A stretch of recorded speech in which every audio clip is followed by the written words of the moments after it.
Good morning बच्चों। जैसा कि पिछले वीडियो में मैंने आपको असर्टिव सेंटेंस के कुछ स्पेशल रूल्स बताए थे, जिनमें बताया था कि रिपोर्टिंग वर्ब अगर पास्ट में भी होती है तो रिपोर्टेड स्पीच का वाक्य का टेंस कब कब नहीं बदलता, ये बताया था, है ना। तो चलो इसी कड़ी में आगे बढ़ते हुए आज मैं आपको बताने जा रहा हूँ कि कभी रूल नंबर देखें अगला। ये रूल ये है कि अगर यदि रिपोर्टेड स्पीच के अंदर कोई नाउन वोकेटिव केस में दे दिया जाए, कौन से केस में? वोकेटिव। अब देखिए आया कि वोकेटिव केस क्या होता है, बहुत ध्यान से समझें। अगर रिपोर्टेड स्पीच के अंदर कोई नाउन वोकेटिव केस में दे दिया जाए तो अब क्वेश्चन आता है कि वोकेटिव केस क्या होता है। तो वोकेटिव केस क्या होता है, ध्यान से सुने। किसी नाउन को रिपोर्टेड स्पीच के अंदर नाउन फिर कॉमा फिर पूरा सेंटेंस, या तो ऐसे लिखा जाता है या फिर पूरा सेंटेंस फिर कॉमा फिर नाउन, अगर ऐसा लिखा जाता है तो ध्यान से समझें। तो ये जो वोकेटिव केस का नाउन है इसे रिपोर्टिंग वर्ब का ऑब्जेक्ट बना देते हैं। क्या बना देते हैं? बात समझ में आ रही? मतलब देखो एक सेंटेंस के थ्रू हम लोग समझते हैं। जैसा लिखा है ही शेड, फिर लिखा है Ram you have played well.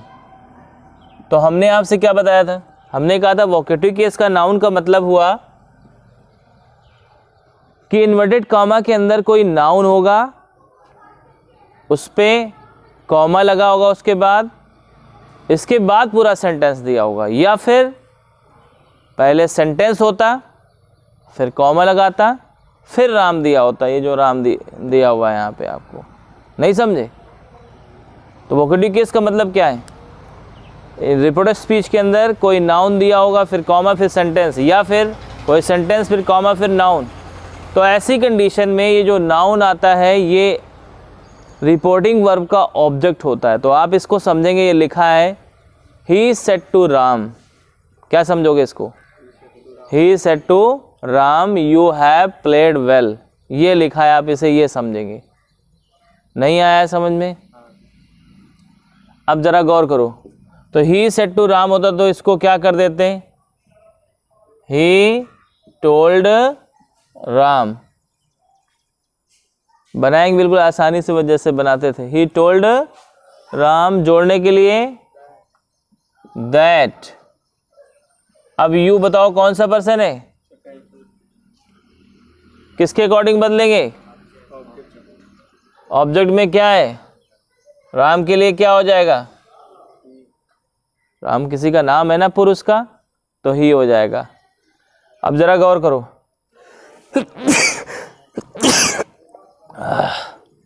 देखें, तो यू को बदलेंगे ऑब्जेक्ट अकॉर्डिंग। ऑब्जेक्ट क्या है? कुछ नहीं, तो क्या मानेंगे? यू को किसके अकॉर्डिंग बदलेंगे? Object according. ऑब्जेक्ट आपका क्या था? राम। राम के अकॉर्डिंग क्या हो जाएगा? ही। अब जैसा कि आपको पता है कि इस सेंटेंस का टेंस बदलना पड़ता है। टेंस बदलने के लिए किसको देखते हैं? रिपोर्टिंग वर्ब को। रिपोर्टिंग वर्ब देखो पास्ट में है ना, तो टेंस बदलेगा कि नहीं? बदलेगा। तो क्या हो जाएगा? ही हैड, इसके बाद प्लेड, फिर क्या लिख देंगे? वेल। कितने लोगों को वोकेटिव केस का सिस्टम समझ में आया? बोलो, आया?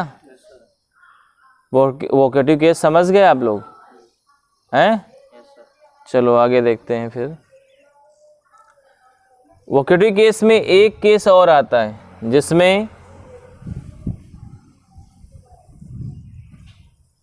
ये रूल नंबर फर्स्ट था, रूल नंबर सेकंड देखें। यदि वोकेटिव केस में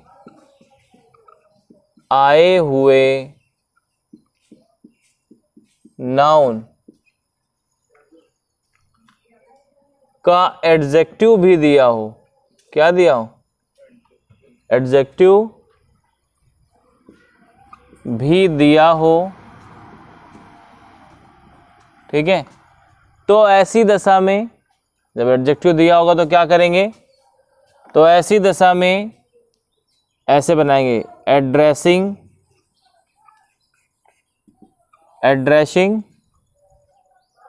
या फिर कॉलिंग। पहले क्या लगाएंगे, एड्रेसिंग, इसके बाद प्लस नाउन आ जाएगा, इसके बाद प्लस एज, और इसके बाद एडजेक्टिव के साथ नाउन, एडजेक्टिव विथ नाउन, यहां पे विथ लगा लो, विथ नाउन। इस तरह से आ जाएगा। बाकी पूरा से जो सेंटेंस होगा उसको जैसे बनाना है, जैसे बनता है वैसे बना देंगे। ठीक, इसे हम एग्जाम्पल के थ्रू समझते हैं। जैसे लिखा है, the mother said, my dear child,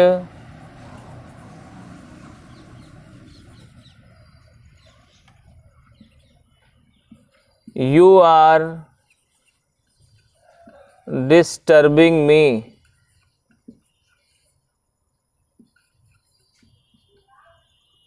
ठीक है, अब देखो, चाइल्ड एक नाउन होता है और उस नाउन से पहले डियर लगा दिया गया।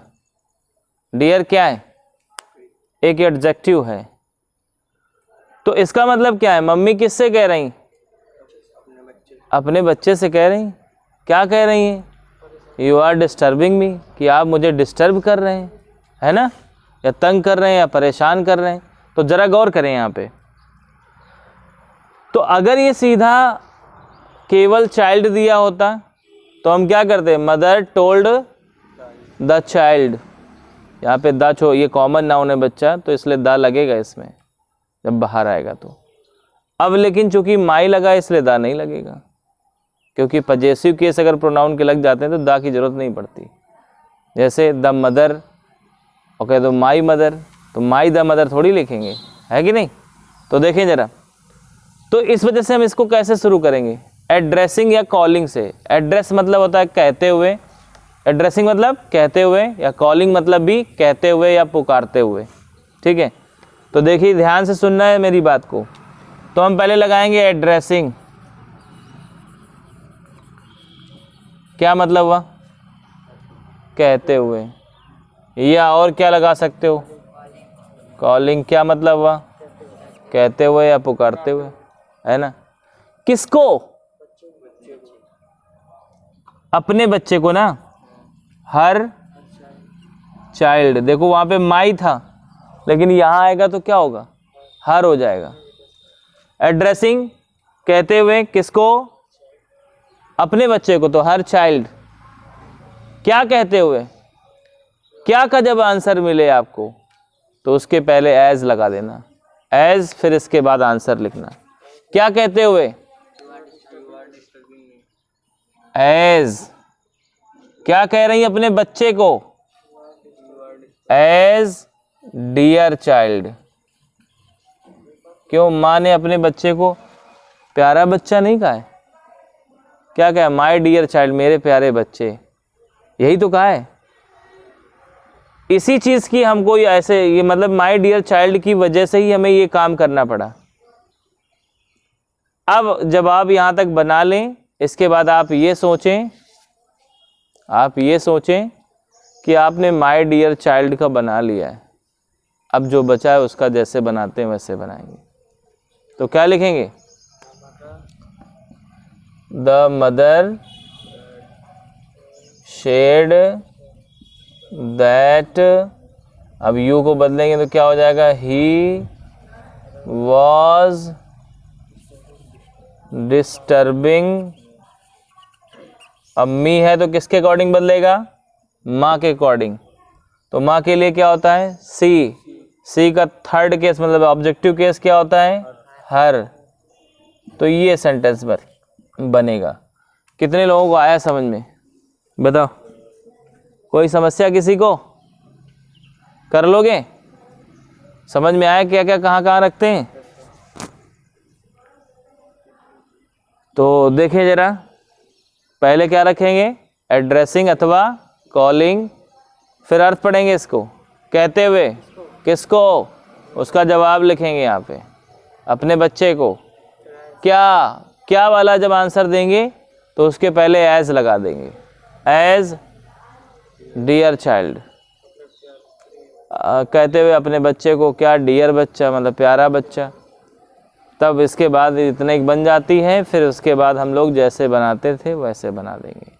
ठीक ना, ये रूल समझ में आया? चलो आगे देखते हैं।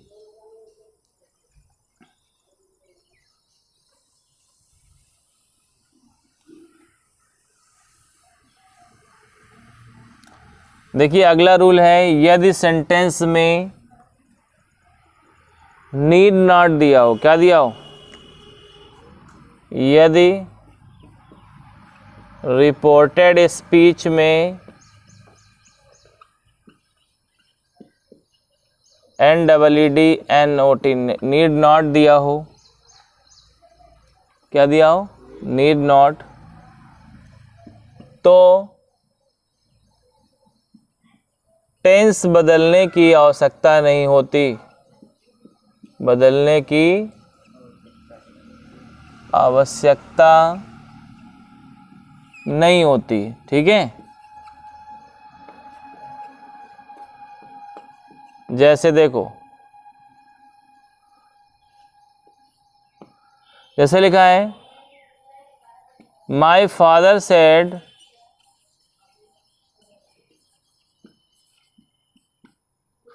यू नीड नॉट,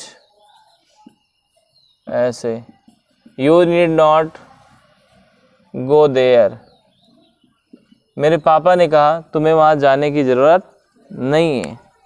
आप जरा गौर करो, तो अब ये फादर, माई फादर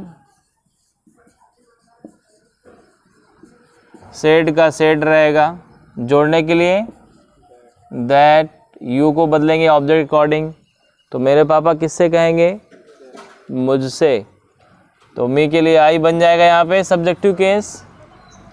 आप देखो क्या हो जाएगा, नीड नॉट, फिर इसके बाद गो, फिर इसके बाद देयर, नहीं समझे, लास्ट में फुल स्टॉप। आया समझ में? अगर नीड नॉट दिया होगा तो आपको टेंस बदलने की ज़रूरत नहीं है। अब आगे देखें, रूल नंबर अगला, देखिए अगला रूल क्या होता है,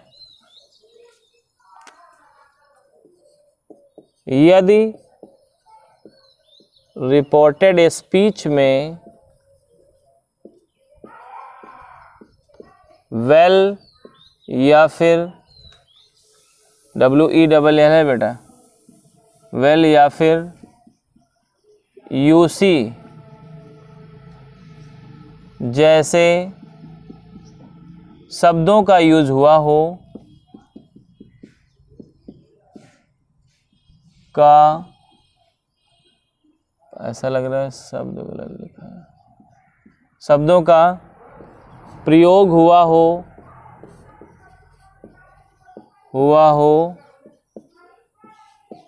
तो इन्हें हटा देते हैं।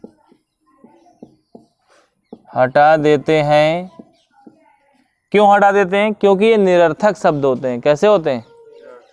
इनका कोई मतलब कोई अर्थ नहीं होता। जैसे Mohan said well Ram, you have topped the class, you have topped the class, ऐसे लिख दिया गया। तो जरा गौर करो इसको कैसे बनाएंगे। तो मैंने बोला था इन वेल या यूसी जैसे शब्द आ जाएं, इनको निरर्थक शब्द माना जाता है, इनको हटा देते हैं। तो आप समझ लेना वेल है ही नहीं इसमें, तो फिर क्या लिखा है, मोहन सेड टू राम, ये समझोगे क्योंकि वोकेटिव केस का नाउन दिया है Ram. Mohan said to Ram you have topped the class, तो कैसे बनेगा, Mohan told Ram that, you को बदलेंगे राम के अकॉर्डिंग तो ही हो जाएगा। अब टेंस बदलेगा कि नहीं बदलेगा? क्यों बदलेगा? क्योंकि पहला पास्ट में, तो he had topped the class, ऐसे बेटा कर पाओगे? बोलो। अब देखिए रूल नंबर अगला,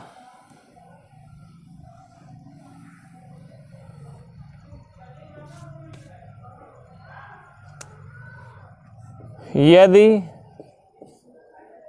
रिपोर्टेड स्पीच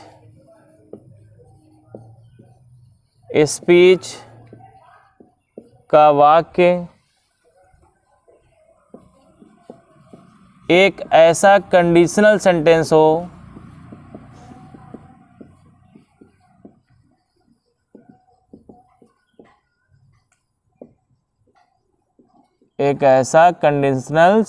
हो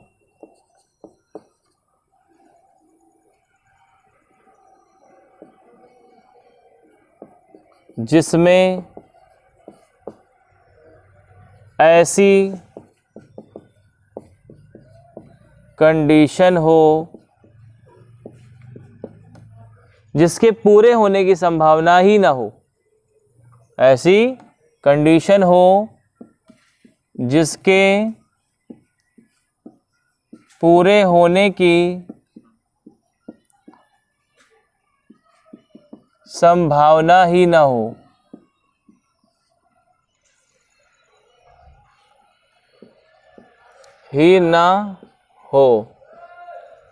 तो ऐसी दशा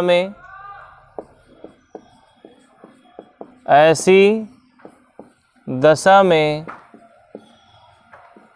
वाक्य के टेंस में कोई परिवर्तन नहीं करते,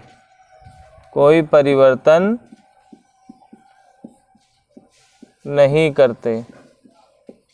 करते हैं। ठीक है, जैसे ही शेड comma note comma if my college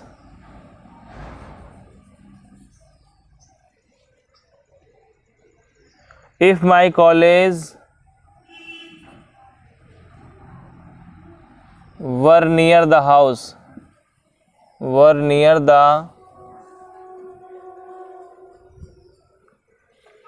house,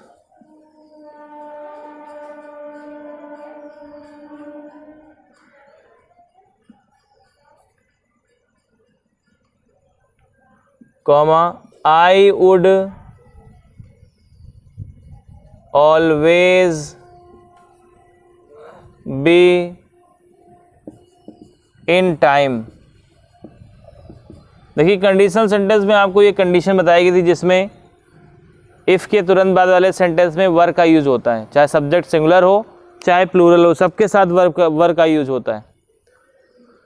देखो इन्होंने क्या कल्पना करके दिखाई, कह रहे हैं if my college were near the house, यदि मेरा विद्यालय या कॉलेज क्या होता, मेरे घर के पास होता, I would always be in time, तो मैं हमेशा समय पर पहुंचता या समय पर जाता या समय पर रहता। अब ज़रा गौर करो, ऐसा पॉसिबल है क्या आपका कॉलेज उठ के आपके घर के पास जा सकता है?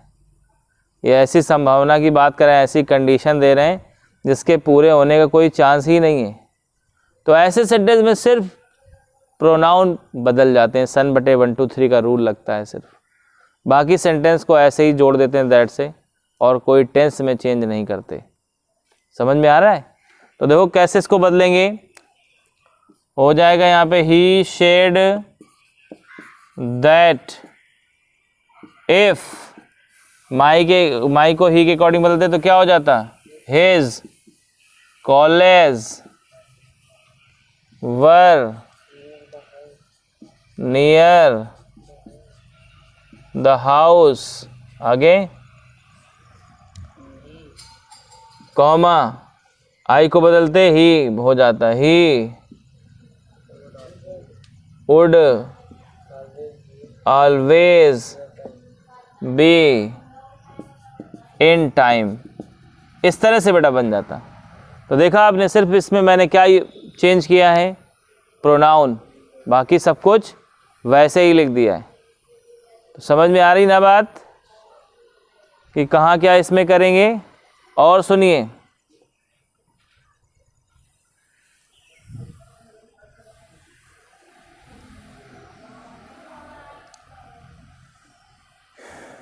यदि वी अवर अस का प्रयोग, यदि वी अवर एवं अस का प्रयोग संपूर्ण मानव जाति के लिए हुआ हो, संपूर्ण मानव जाति के लिए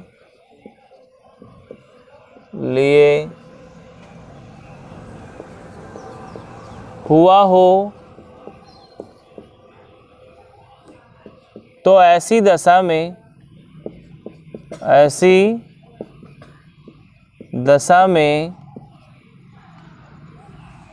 ना तो पर्सन बदलता है,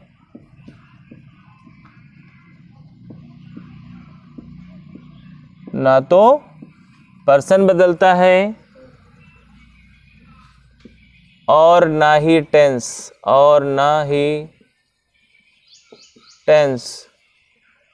मतलब ना तो इसमें पर्सन चेंज होगा और ना ही टेंस। समझ में आया? वी का आप चेंज नहीं करेंगे। जैसे अब कहा जाए the saint said, comma inverted comma, we are all Sinner.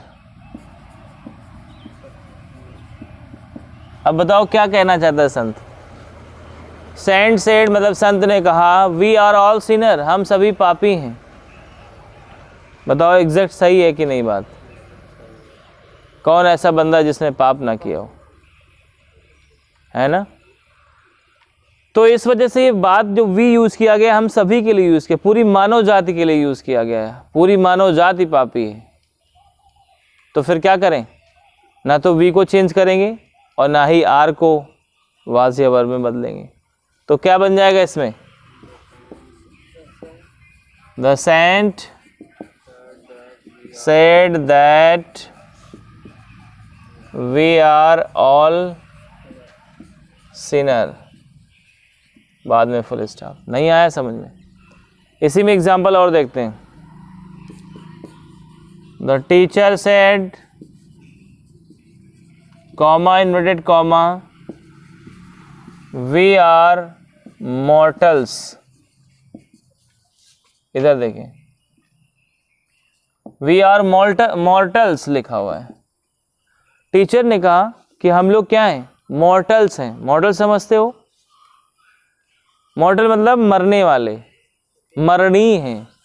जिस तरह से नहीं होता कि अमर हैं, वैसे उसी का होता है मरने वाले, मॉर्टल्स। इमॉर्टल मतलब अमर और मॉर्टल मतलब मरने वाला। बताओ इस दुनिया में जितने लोग पैदा हुए हैं, कौन ऐसा है जो बच जाएगा? मरना एक दिन सबको है ना। तो बात सही बोल रहा है ना? पूरी मानव जाति के लिए बात सही बोल रहा है कि नहीं बोल रहा है? तो ऐसी कंडीशन में क्या हो जाएगा? The teacher said that, we को बदलो, बदलेगा? We are mortals. अब यहाँ इस तरह के सेंटेंस बच्चे वही कर पाएंगे जिनको अर्थ निकालना आएगा। तुक्के मारने वालों का तो काम नहीं चलना है भाई। अर्थ निकालो, समझ में आ जाएगा कि ये तो पूरी जाति के लिए यूज़ किया गया है, पूरी मानव जाति के लिए सब बातें हो रही हैं, है ना? तो आप समझ जाएंगे कि इसका ना तो टेंस बदलेगा ना प्रोनाउन बदलेगा। कोई समस्या इसमें? आगे देखते हैं।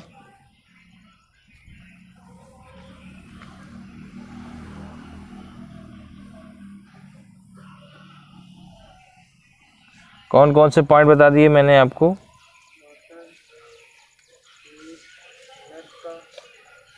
अब सुनिए,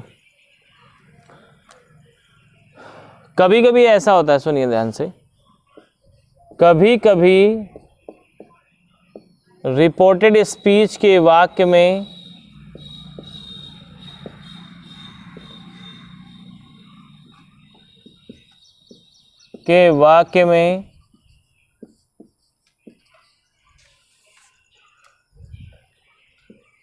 promise,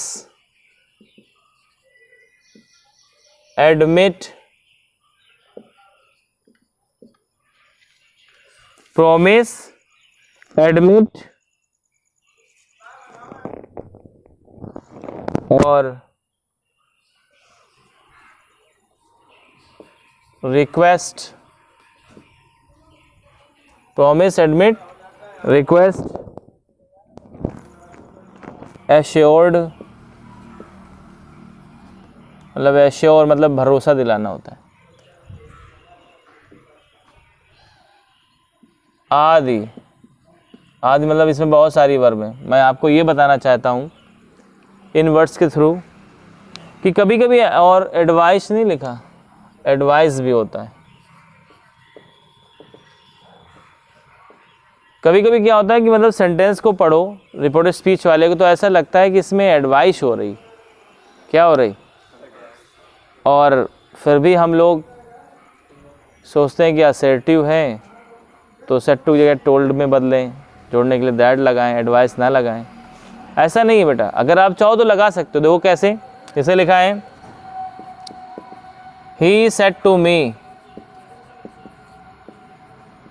comma inverted comma, you must work hard, you must work hard.